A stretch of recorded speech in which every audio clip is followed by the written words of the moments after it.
Assalamualaikum warahmatullahi wabarakatuh. Waalaikumsalam warahmatullahi wabarakatuh. Yang saya hormati para WI, yang saya hormati Pak Gus Islah Bahrawi. Perkenalkan, saya Serdik Sespim T32 Juni Dwarsa SIKMM Pokjar 2. Saya ingin menanyakan kapasitasnya sebagai seorang Islam, dan saya juga akan menanyakan dari perspektif Islam, Pak.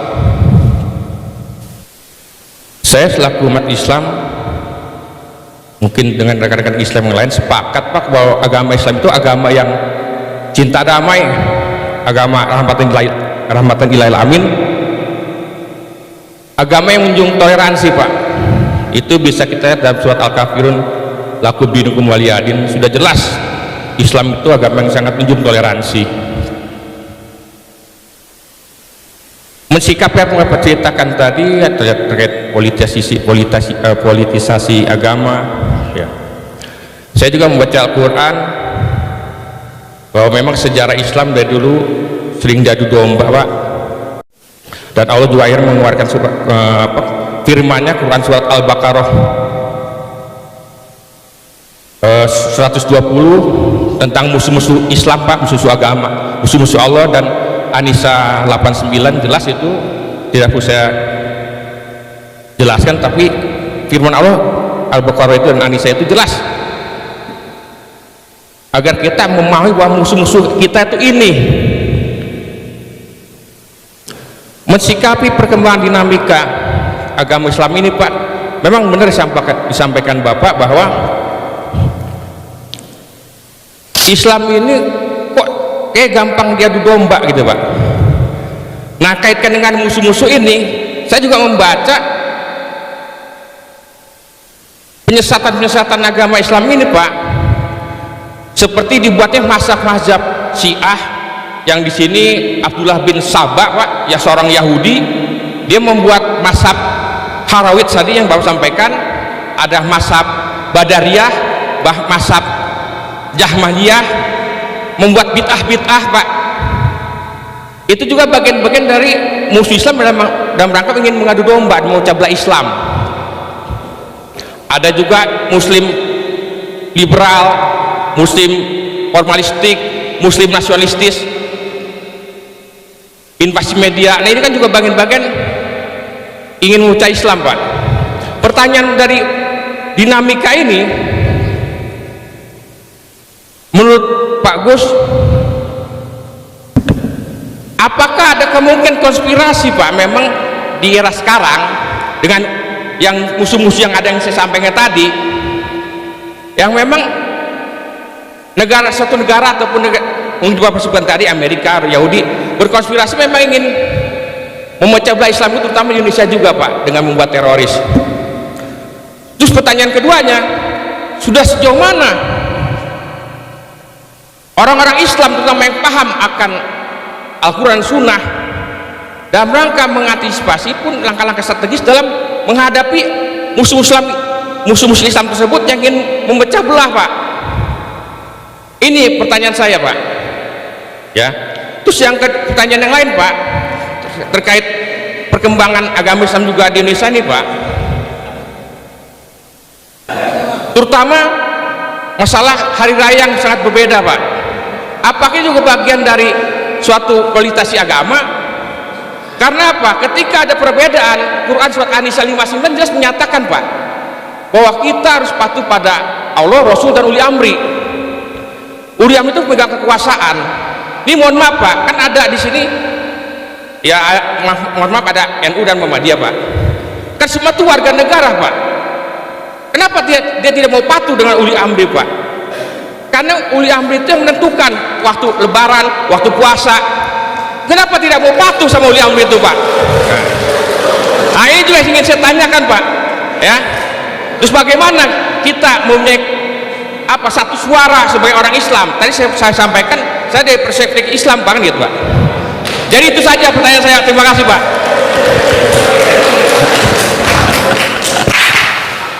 Langsung.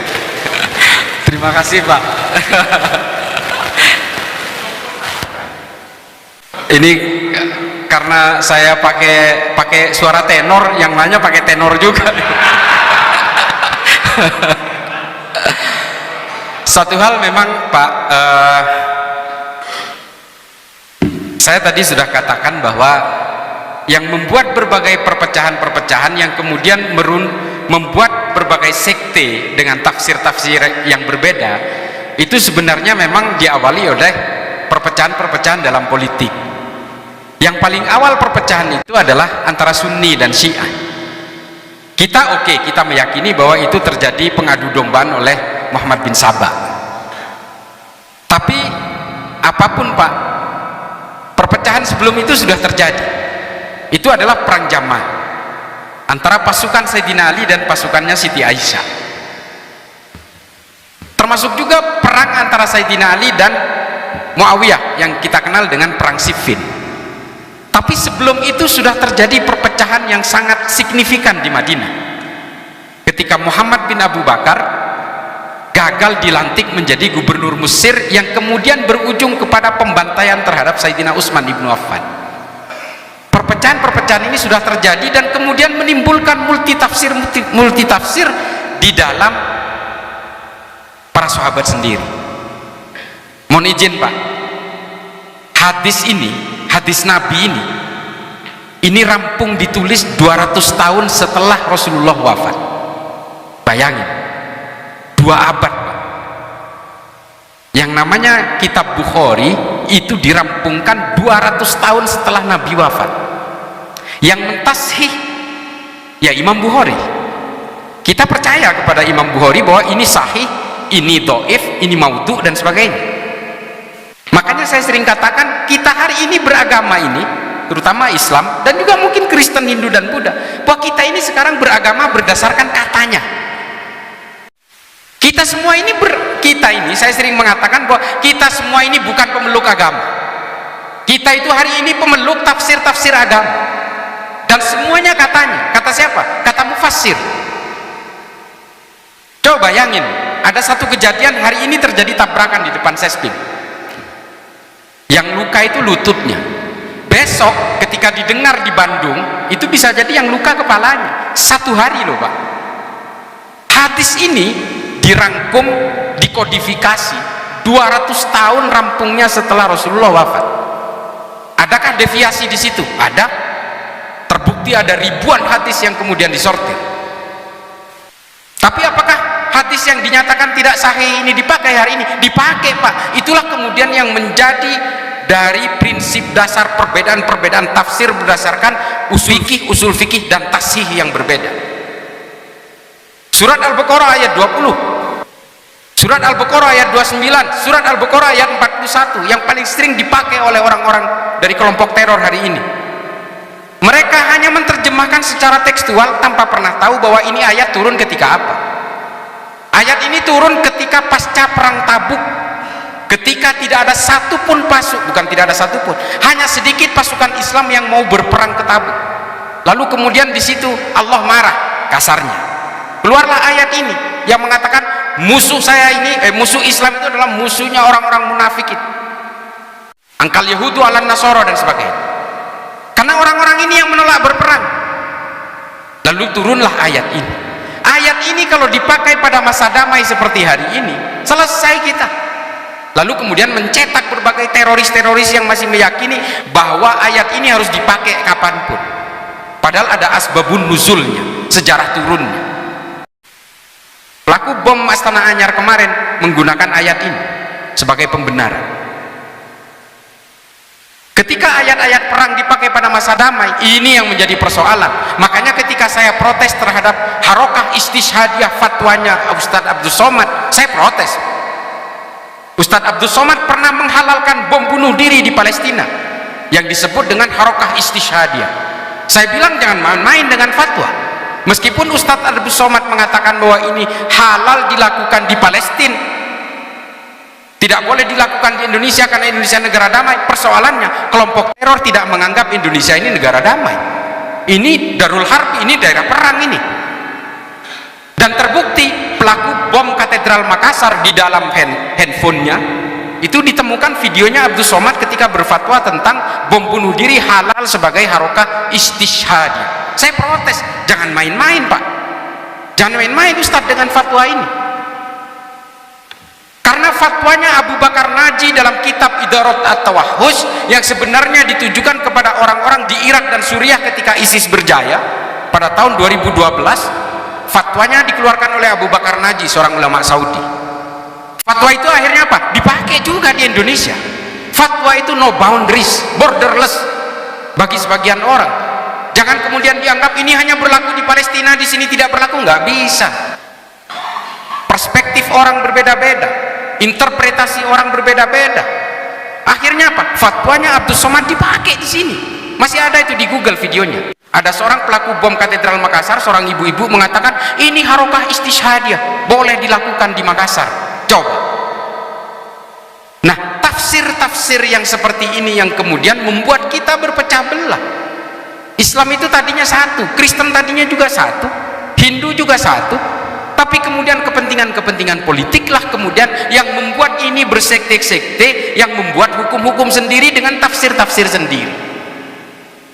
Semuanya berawal dari politik. Saya pertanggungjawabkan pernyataan ini. Semuanya berawal dari politik, dan juga karena politik kemudian keluarlah tafsir-tafsir yang berbasis kekerasan itu atas nama politik. Termasuk hari ini Hizbut Tahrir mengatakan orang Islam wajib, termasuk Ustadz Abdus Somad juga, saya protes ini fatwa ini.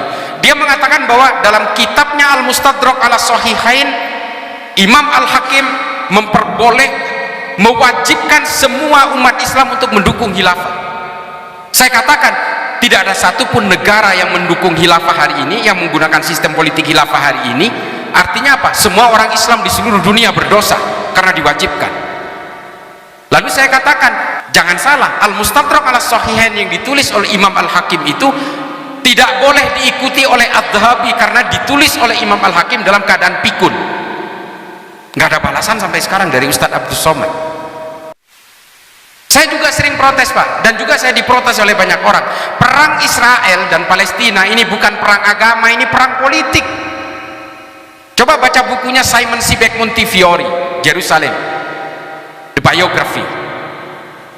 Pertarungan di sana bukan hanya antara orang Islam, orang Kristen dengan orang Kristen, orang Kristen dengan orang Yahudi, orang Yahudi dengan orang Yahudi, orang Eropa dengan orang Arab. Terjadi di sana hanya untuk memperebutkan Yerusalem. Dari dulu itu. Mulai dari zamannya Titus Vespasian sampai zamannya Khalifah As-Saffah sampai hari ini Benjamin Netanyahu, nggak pernah selesai memperebutkan satu kota, satu Tuhan, 3 agama, 2 ibu kota negara antara Israel dan Palestina. Kota satu Tuhan, Yerusalem ini. Kota 3 kuil, gereja di sana juga ada, masjid di sana ada, tembok ratapan juga ada di sana. Dan semua kemudian melahirkan sekte-sekte perbedaan tafsir ketika bersentuhan dengan politik. Syiah juga berbeda, Ahmadiyah juga berbeda, Hizbut Tahrir juga berbeda hari ini, Wahabi juga berbeda, Nahdlatul Ulama berbeda, Muhammadiyah berbeda. Ini semua diawali dari berbagai kepentingan-kepentingan hegemoni yang kemudian punya cita-cita untuk menghomogenisasi semua orang. Saya memang generasi Nahdien Pak, tapi kalau NU kemudian ingin melakukan praktek-praktek politik praktis, saya menentang paling awal. Karena berawal dari kepentingan politiklah semua pemeluk agama ini terpecah belah. Saya tadi sudah ceritakan politik yang memecah belah Kristen menjadi Katolik dan Protestan. Berbagai kelompok-kelompok di Amerika juga terjadi hari ini. Kelompok evangelis, white supremacy, Ku Klux Klan, kelompok orang hitam, Black Muslim dan sebagainya, berpecah belah Pak. Black Lives Matter kemarin, ini semua bermain. Kelompok kiri juga berpecah belah, fasisme, anarkisme, komunisme. Bukan hanya dari kelompok kanan, kelompok kiri pun juga kemudian melahirkan firqah-firqah ideologi. Ada kelompok antifa, antifasis, ada juga anarki. Tujuannya sama semua, menghomogenkan semua orang dan menghegemoni wilayah. Ini kemudian yang membuat berbagai ideologi berbasis agama ini terpecah belah. Makanya berbagai teori-teori seperti ini juga ditulis oleh Elena Gruening dan juga Scott Atran, Talking to the Enemy, mengatakan bahwa basis akar dari semua gerakan teror di seluruh dunia ini ya karena politik. Perpecahan dalam agama juga karena politik.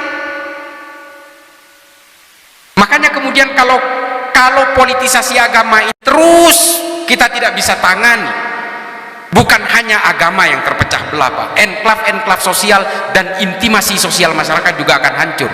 2014, 2019 orang yang bercerai gara-gara beda politik aja itu banyak, Pak, ribuan.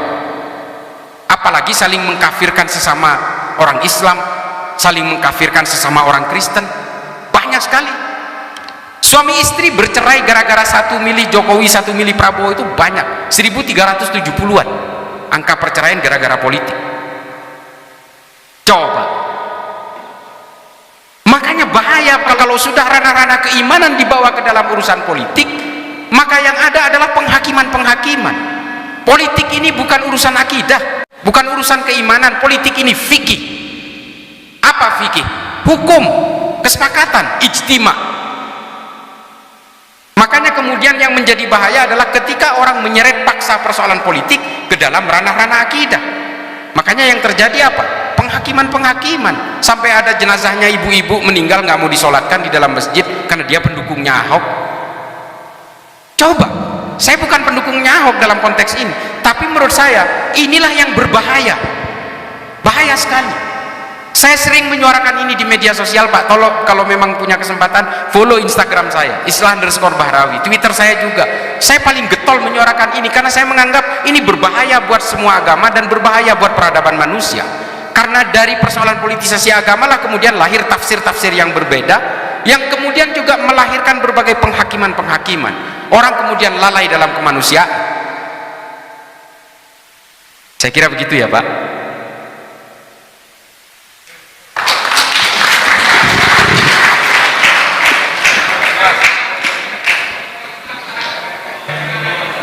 Sorry, gimana, Pak? Nah, iya, saya betul. Ini yang penting. Siap.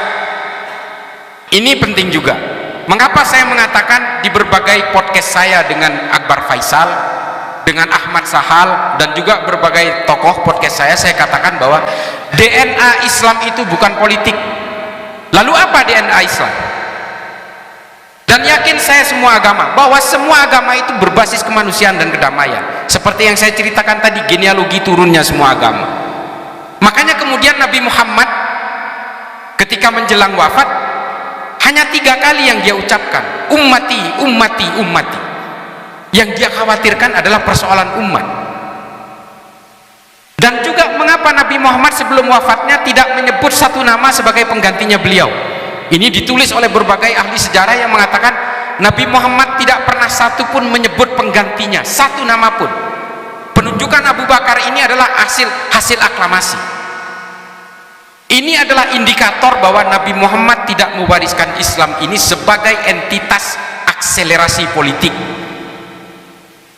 Islam ini diwariskan oleh Nabi Muhammad sebagai penyempurna akhlak dan sebagai agama yang harus menjadi wadah terhadap terciptanya kemanusiaan dan kedamaian. Inilah yang disebut sebagai agama yang rahmatan lil alamin. Hanya 2, Pak, yang diberikan bebannya oleh Nabi Muhammad kepada kita dari Islam itu. Menjadi orang yang berakhlakul karimah. Yang kedua adalah jadikan Islam ini sebagai agama yang bisa merahmati seluruh alam semesta ilal yaumil qiyamah, sampai hari kiamat. Kalau hari ini Islam ini sudah dibawakan dengan caci maki dan kebencian, nggak sampai kiamat nggak bakal laku, Pak. Makanya kemudian para ulama sepakat untuk menghentikan semua paham-paham kekerasan dari berbagai fabrikasi politik ini. Maka kemudian reposisi fungsi Islam ini sebagai bejana kemanusiaan dan kedamaian. That's it. No more or less. No over. No compromise. Islam ini dan juga agama lain harus berfungsi sebagai akselerator terhadap terciptanya kemanusiaan dan kedamaian. Itu saja. Karena dari kemanusiaan dan kedamaian kemudian kita semua fokus untuk peradaban manusia, memajukan ilmu pengetahuan, kita tidak lagi dijadikan sebagai mainan-mainan politik, political toys. Dari abad ke abad setelah orang Kristen dijadikan mainan politik, orang Hindu dijadikan mainan politik, orang Buddha dijadikan mainan politik, Islam dijadikan mainan politik, dan itu semua tidak akan terjadi. Semua umat manusia di muka bumi ini akan bersatu padu untuk mempersiapkan akselerasi peradaban manusia di tengah climate change seperti ini. Yang ada hari ini adalah berbagai shifting strategi political game, pertarungan antara Rusia, Cina, Amerika, Eropa, Commonwealth dan sebagainya. Ini yang semua terjadi hari ini, sehingga semua orang menjadi potensi untuk dijadikan political toys, bandul-bandul politik. Pergeseran itu terjadi mulai dari Afrika, Timur Tengah, Asia Selatan, hari ini ke Asia Tenggara, Pak. Makanya Indonesia yang sedang diobok-obok. Mengapa Indonesia menjadi diobok-obok? Bapak Ibu sekalian, kita harus paham bahwa Indonesia ini berada di tengah-tengah epicentrum negara persemakmuran. Kita pernah menyadari itu enggak? Apakah kita pernah menyadari bahwa 3 negara yang sibuk di Asia Tenggara dengan urusan teroris, dengan urusan radikal, selalu 3 negara, Pak? Filipina, Indonesia, dan Thailand. 3-tiganya bukan negara persemakmuran. Coba bayangkan itu. Azahari Nurdin M. Top pernah melakukan aksi teror di Malaysia? Nggak pernah, Pak. Diekspor ke kita. Senjatanya KKP Papua masuknya dari mana? Dari Papua Nugini. Yang membantu KKP Papua di PBB siapa? Vanuatu. Yang melindungi orang-orang dari berbagai akselerator, motivator dari KKP Papua, Benny Wenda, Veronica Koman, siapa? Australia, Inggris. Hizbut Tahrir, Ikhwanul Muslimin, kantor pusatnya di mana? Di Inggris. Yang menciptakan Wahabi, Lawrence, MI6 dan sebagainya, dari mana? Inggris. Wahabi milik siapa? Persemakmuran Inggris. Indonesia memang didesain hari ini supaya tidak maju sendirian. Kalau Indonesia menjadi negara raksasa dalam satu kawasan, negara lainnya akan tenggelam. Ini teori ekonomi dasar kok. Makanya kemudian pemecah belahan itu terjadi di sini. Semua bermain. Dan kita semua hari ini orang-orang Islam yang betul-betul bego, mau aja dikasih infiltrasi ideologi semacam ini. Mereka merasa ingin memberdayakan, ingin menjayakan Islam, padahal mereka sedang dalam jebakan Batman. Ini yang harus kita pahami. Banyak buku-buku yang mengulas ini, termasuk Philip Hurihiti, silakan baca. Berbagai sejarah, misalnya History of Medieval India, yang ditulis oleh Subramaniam, membahas tentang pergerakan-pergerakan teori politik mulai dari Afrika sampai ke Asia Tenggara hari ini, Asia Selatan dan sebagainya. Kita bisa adu literatur soal ini. Nah, makanya kemudian apa untuk membendung itu semua? Tolak semua impian-impian politik ini, semua jebakan Batman. Orang Kristen, orang Hindu, orang Buddha, silahkan kalian orang-orang ini berpolitik, tapi jangan pernah punya impian untuk menghomogenkan semua orang. Karena awal dari mimpi homogenisasi itulah kemudian kita menjadi predator bagi umat manusia yang lain. Ini, Pak. Jadi kembalikan Islam, kembalikan Kristen, kembalikan Hindu dan Buddha ini kepada fungsinya semula, sebagai bejana yang dibuat oleh Tuhan untuk supaya manusia menghargai manusia yang lain, supaya manusia sibuk dengan penciptaan kedamaian. That's it. Begitu, Pak. Terima kasih. Ya, terima kasih, tepuk tangan.